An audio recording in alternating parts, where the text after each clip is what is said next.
এখন তারকা চিহ্নিত প্রশ্ন 135 উত্থাপনের জন্য মোহাম্মদ আব্দুল মান্নান, ব্রাহ্মণবাড়িয়া 5 কে আহ্বান জানাচ্ছি।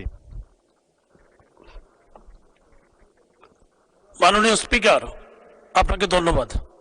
আমি মোহাম্মদ আব্দুল মান্নান, 247 ব্রাহ্মণবাড়িয়া 5, আমার তারকা চিহ্নিত প্রশ্ন 135 এই মহান সংসদে উত্থাপন করলাম।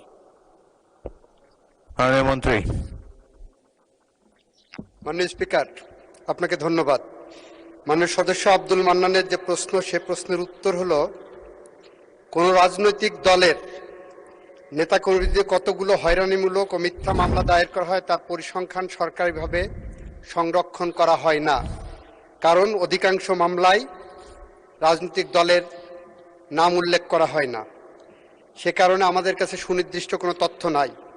তবে বিএনপির কেন্দ্রীয় কার্যালয় হতে প্রাপ্ত তথ্য মোতাবেক 2007 সাল থেকে 11 জানুয়ারি 2025 সাল পর্যন্ত বিএনপির নেতাকর্মীদের বিরুদ্ধে মোট 1,42,983টি মিথ্যা ও হয়রানিমূলক মামলা দায়ের করা হয়েছে।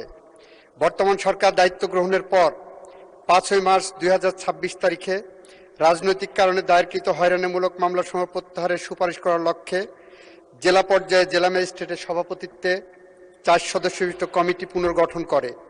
মামলা প্রত্যাহারের আবেদনপত্র, এজাহার এবং প্রযোজ্য ক্ষেত্রে চার্জশিটের সার্টিফাইড কপি এবং পাবলিক প্রসিকিউটরদের মতামত পর্যালোচনা করে মামলাটি রাজনৈতিক হয়রানির উদ্দেশ্যে দায়ের করা হয়েছে, জনস্বার্থে মামলা পরিচালনার প্রয়োজনীয়তা নেই এবং মামলা চাললে রাষ্ট্রের ক্ষতি হবে মর্মে পরিলক্ষিত হলে উক্ত কমিটি মামলা প্রত্যাহারের জন্য সরকারের নিকট সুপারিশ করবে। জেলা কমিটির নিকট হতে প্রাপ্ত সুপারিশগুলো পরীক্ষা নিরীক্ষা করে মামলা প্রত্যাহারের কার্যক্রম গ্রহণ করার জন্য 8 মার্চ 2026 তারিখে আইনমন্ত্রীকে আহ্বায়ক করে গঠিত 6 সদস্যীয় কেন্দ্রীয় কমিটি মামলা প্রত্যাহারের বিষয়ে সিদ্ধান্ত গ্রহণ করেন। এ পর্যন্ত রাজনৈতিক কারণে দায়েরকৃত হয়রানিমূলক মোট 23,865টি মামলা প্রত্যাহার করা হয়েছে। যেসব হয়রানিমূলক মামলা এখনো প্রত্যাহার হয়নি, সেগুলো প্রত্যাহার করার কার্যক্রম চলমান আছে। ধন্যবাদ মাননীয় স্পিকার। জনাব মোহাম্মদ আব্দুল মান্নান, মাননীয় সদস্য একটি সম্পূরক প্রশ্ন করতে পারেন। মাননীয় স্পিকার, আপনাকে ধন্যবাদ। মাননীয় আইন সংসদ বিষয়ক মন্ত্রীর কাছে আমার প্রশ্ন, আমার নির্বাচনী এলাকা ব্রাহ্মণবাড়িয়া 5, এখানে 150 বছর আগে প্রতিষ্ঠিত একটি আদালত আছে। সেই আদালতে দেওয়ানি মামলা হয় এবং আমার এই আদালতে আমার নির্বাচনী এলাকা এবং আমার পার্শ্ববর্তী নির্বাচনী এলাকা ব্রাহ্মণবাড়িয়া 6, ওই উপজেলারও দেওয়ানি মামলা এই আদালতে পরিচালিত হয়ে আসছে 150 বছর আগে থেকে। এখনো এই আদালতে দেওয়ানি মামলা পরিচালিত হচ্ছে। এখানে মামলা বিচারক আছেন, আইনজীবী আছেন, সমস্ত কিছুই আছেন, বিচার কার্য চলছে। আমার প্রশ্ন হচ্ছে যে এই শুধুমাত্র ফৌজদারি বিচার ব্যবস্থা এখানে নাই। ফৌজদারি বিচারের জন্য ফৌজদারি মামলা করতে গেলে অনেক দূরে সদরে, ব্রাহ্মণবাড়িয়া জেলা সদরে যেতে হয়। ব্রাহ্মণবাড়িয়া জেলা সদর আমার নির্বাচনী এলাকা এবং পার্শ্ববর্তী যেই এলাকা বাঞ্ছারাপুর থেকে প্রায় 40-50 কিলোমিটার দূরে।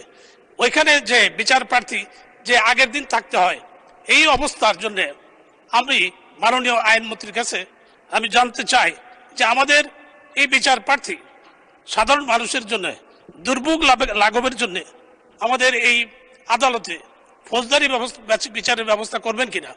আমি আরো বলতে চাই যে এখানে আমাদের লাগবে না, শুধু একটা চিঠি দিলে আমাদের ফৌজদারি যে ম্যাজিস্ট্রেট আছেন, বিচারক আছেন, তাকে একটা চিঠি দিলে যে ফৌজদারি মামলাগুলিও এখানে হবে, তাইলেই চলবে। আমি মাননীয় মন্ত্রীর কাছে জানতে চাই উনি এই ব্যাপারে প্রয়োজনীয় কোনো ব্যবস্থা গ্রহণ করবেন কিনা। ধন্যবাদ মাননীয় স্পিকার। 1 মিনিট মাননীয় মন্ত্রী। মাননীয় সদস্যবৃন্দ, সম্পূরক প্রশ্ন যদি এত লম্বা হয় তাহলে পরবর্তী প্রশ্নকারী আর সুযোগই পাবেন না। একটা প্রশ্ন করেছেন, স্ট্রেট ওয়ে শর্ট ক্রিস্প তার একটা সম্পূরক প্রশ্ন করবেন 1 লাইনে, যাতে পরবর্তী বক্তারা সদস্যরাও সুযোগ পান। মাননীয় মন্ত্রী। মাননীয় স্পিকার, আপনাকে ধন্যবাদ। মাননীয় সদস্য যেটা বলেছেন ওইটা বাস্তবতা। আরেকটা বাস্তবতা হলো, কোনো আদালত যদি সৃষ্টি করতে হয়, গঠন করতে হয়, তাহলে সুপ্রিম কোর্টের পারমিশন লাগে। আমরা এই বিষয়টি যাচাই বাছাই করে সুপ্রিম কোর্টের সাথে কথা বলে যথাযথ পদক্ষেপ নেওয়ার ব্যবস্থা করব। আপনাকে ধন্যবাদ মাননীয় স্পিকার।